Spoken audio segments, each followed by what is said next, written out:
Week. All too often, the hard work of serving the American people takes place away from the public side. And if you ask any federal employee, they'll tell you they're here for the mission more than the accolades.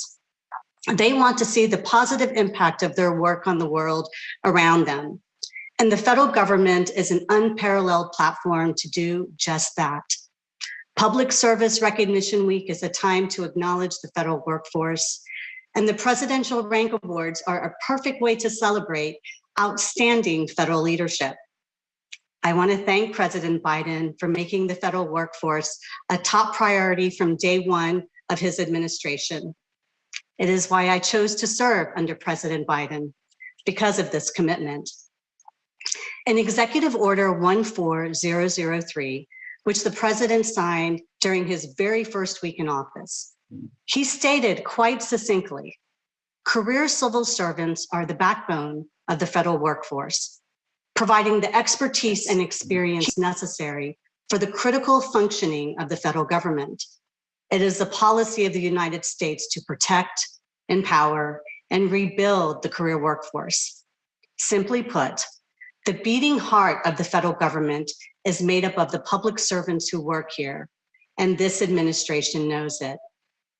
Federal service is an honor and an opportunity to do meaningful work, but it comes with challenges and sacrifices, especially over these last few years, particularly for members of our senior executive service and other senior leaders, almost 8,000 strong, whose significant experience and skill sets mean they have numerous options for where to build their careers. Many of the PRA winners joining us today have jobs of staggering complexity and demand. They are the senior managers, policymakers, and technical experts whose accomplishments embody agency mission, service, and stewardship. They inspire their colleagues to join them in striving for excellence. And in that sense, they are a force multiplier for the tireless public service that every American is proud of. That's why it's so important to celebrate these top performers and their families who make it all possible, and empower the federal workforce overall. The Presidential Rank Awards, bestowed by our president, recognize exceptional performance by career senior executives in the federal government, and are the premier awards program for federal employees. Every award recipient rose to the top through hard work and dedication. They were nominated by their cabinet secretary or head of their agency. And while President Biden bestows this honor, and OPM proudly facilitates the rigorous review and selection process, this is an award from the American people. The recipients are a credit to our country and choose to use their knowledge, ability, and skills on behalf of the American people. I know this is deeply personal for President Biden. We've all heard him say that a job is more than a paycheck. It's about dignity. Personal for. And the 230 PRA recipients we're celebrating today would add something to that. They've showed that for them, it's also about service. At OPM, we like to say we work as hard for federal employees as they work for the American people. And I will just say that the leaders joining us today set that bar very high. For me, it's a true privilege to be among giants right now and to work to meet the high bar you set for all of us, and to uplift and empower the federal workforce every single day. And with that, it's my honor to turn it over to one of our distinguished Presidential Rank Award winners, Diana Espinoza. She's just stuttering over her lies. Resources and Services Administration, along with the President of the United States, Joe Biden.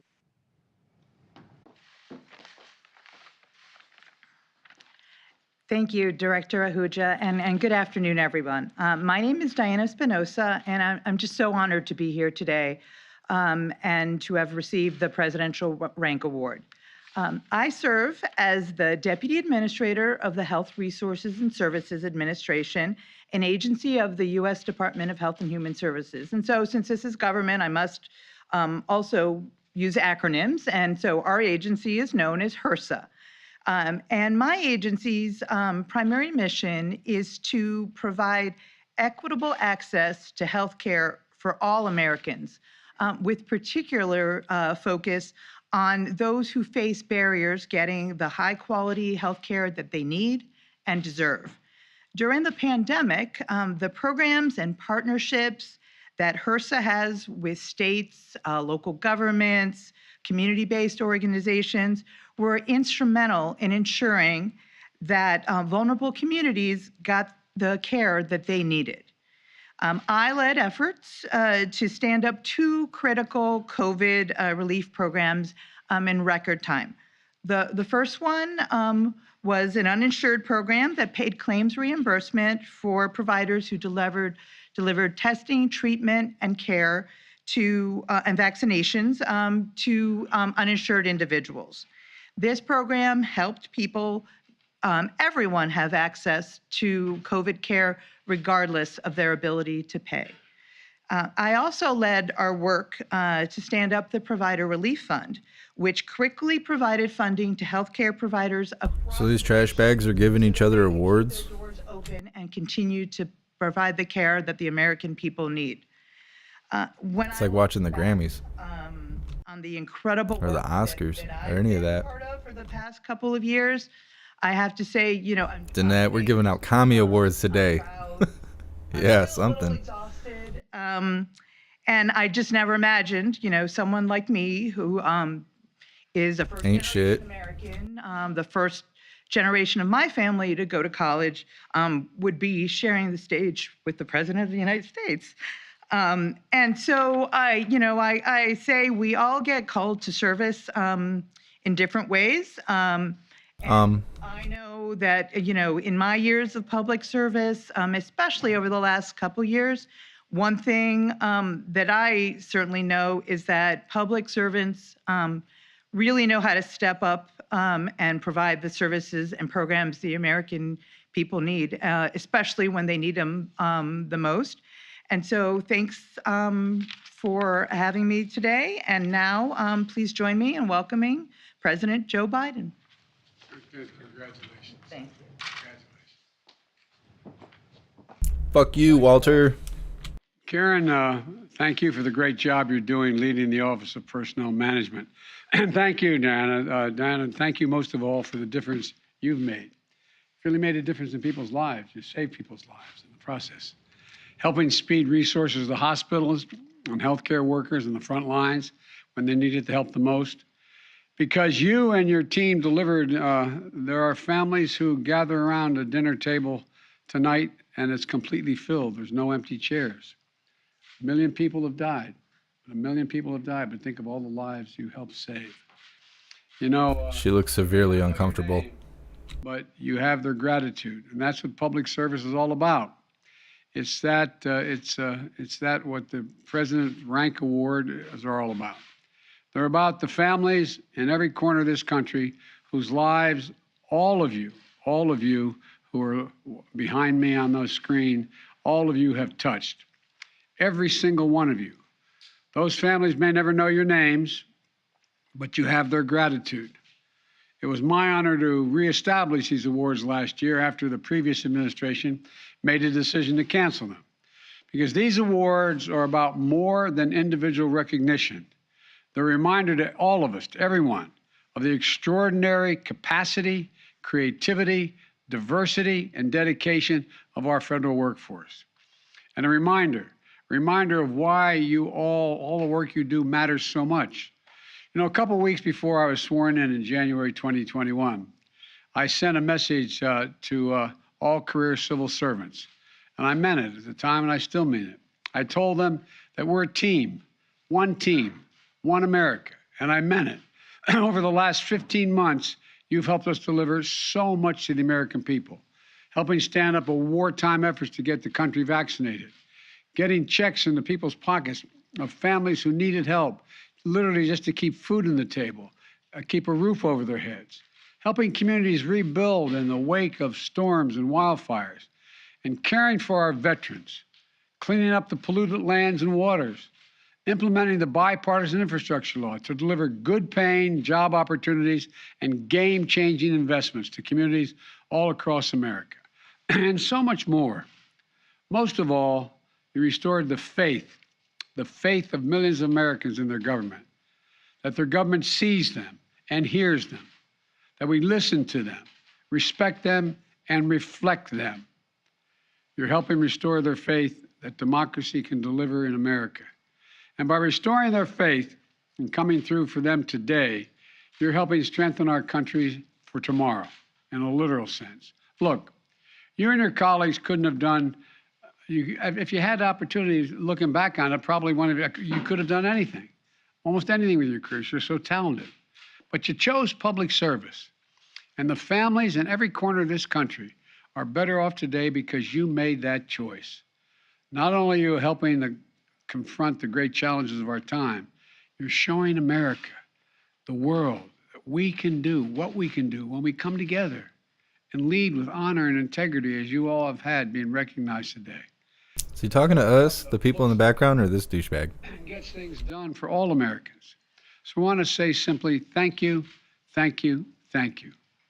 Not only to you, but to your families as well, for the sacrifices you've all made to serve our nation and to deliver for all the folks around the kitchen tables tonight and today and this morning and tomorrow and the next day, who might never know your names. It makes a difference. What? These awards remind each of you of why you're here and why it matters. So let's keep it up. Let's keep delivering for the American people. Because I tell you what, we work for them. And we have to do our job, and you're doing it incredibly well. Thanks. For all your exemplary work. And congratulations to all of you. And may God bless you all. And may God protect our troops. Thank you all so very, very much. Thank you. Why does she look like she's at gunpoint? Look how high her shoulders are. She's sitting here like this. Mr. President, have you made a decision on student loan debt? He doesn't make decisions. Wow, that was something. Holy hell. All right, let's do the Pledge of Allegiance.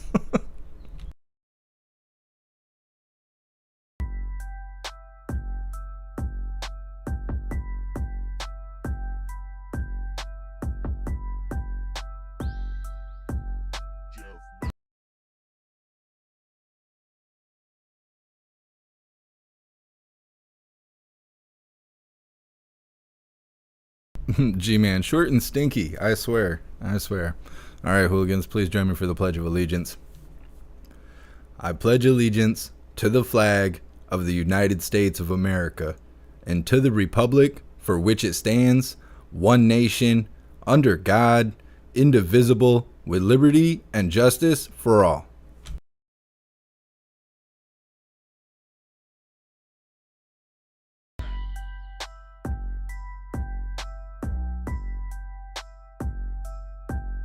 Well, that was Old Man Walter. They're over there giving each other awards. I didn't even know that was a thing. Here's the gold star for the day. That lady looked like she was going to shit her pants. Old Man Walter was there to sniff her. All right, so it is 2:06. At 2:30, Jen Balsacki will be on stage for the press briefing. And then at 4 o'clock Eastern time, Old Man Walter and I guess his wife are supposed to host a reception to celebrate some word I can't say out loud because I have no idea what it is. We may or may not cover that. Not totally sure. I'm going to have to look into that. But we will be covering Jen Balsacki at 2:30. I am seeing live streamers for the convoy, but they don't look like they're doing anything. I know, what was it, Saturday maybe? There was like a freedom rally in Olympia, and I caught some of it. I wasn't at home to live stream it. But there was a lot of nice words. I heard him saying something along the lines of, the next time we go to DC, they will hear us out. We won't be playing nice and stuff like that. I think it's kind of weird that that's what they're saying now, because I'm pretty sure that's why Brian left the convoy, was because they were behaving that way. They were saying they were going to DC to be heard, and then they went there and drove around the Beltway. And then they went to California and then basically lost all of their support, and Brian walked away. Now supposedly they're going back there to do it all up again. I'm trying to keep along with it, but it's kind of fizzled out. So hopefully they gain some momentum. I know that Canada is starting to get their convoys together. There's like Rolling Thunder going on right now. I seen that they were clashing with their officers. Significantly less people are participating this time around. So I don't know. I'm trying to keep an eye on it, but kind of tired of watching people just talking. Like, if they're either going to go and actually stand for freedom, or they're just going to go there and try and get famous off being, live streamed. I don't know. I will look into it. But I will see you guys in probably about 20 minutes for Gem Ball Saki. Hopefully they don't buffer us this time. I don't know what that was about. Either way, thank you guys for being here. Big shout out to everyone that made donations, joined the membership program, or purchased any merch. I appreciate all of you, and I would not be able to do this without you. So thank you so much for all your support. I will see you on the next live. Until then, stand tall, shine bright, and that's a wrap.